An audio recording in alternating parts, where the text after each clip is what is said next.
My name is Dan Cronenberg. I am the head ice maker at the National Hockey Center and assistant building manager. Basically, the advertisements you want to be able to remove at the end of each year in case either A, they don't renew their contract to advertise on your ice the next season, or if they want to change their logo at any time.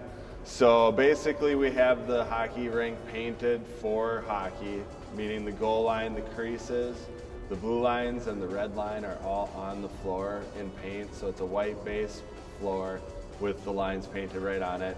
And then the logos are actually made out of vinyl.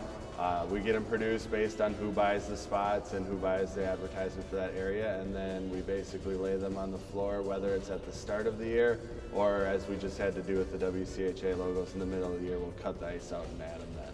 So what we do is we find the measurements on the floor first, with the sign. We took it out there and measured exactly where we wanted it on the ice, and then just with a marker created a border 6 inches out from the sign.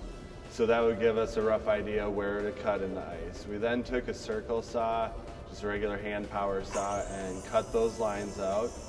After we cut the lines out, you go ahead in the center of where you're putting the logo and you start smashing the ice out. So you take sledgehammers and hand hammers, you pound that ice out, and as you expand towards the line that you cut with the saw, it will stop cracking and breaking out roughly just before up to that point.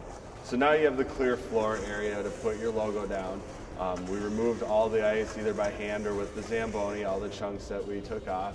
And then following that, we went ahead and measured again just to make sure the signs were going to be where we wanted them, laid them in the open holes in the ice, and then tacked them down with water.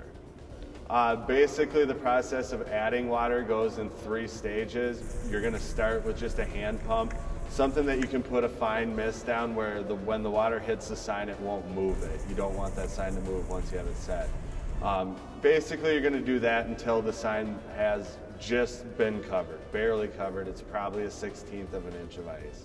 We're working our way back up to an inch of ice. So after you use the hand mister, the next step is to use a garden hose.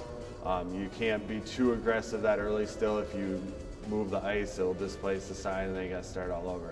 So you go from the hand mister up to the garden hose, and then eventually once you have it tacked down and you have a nice 1/2 inch ice on, you can start adding water with the fire hose, which is much easier and faster.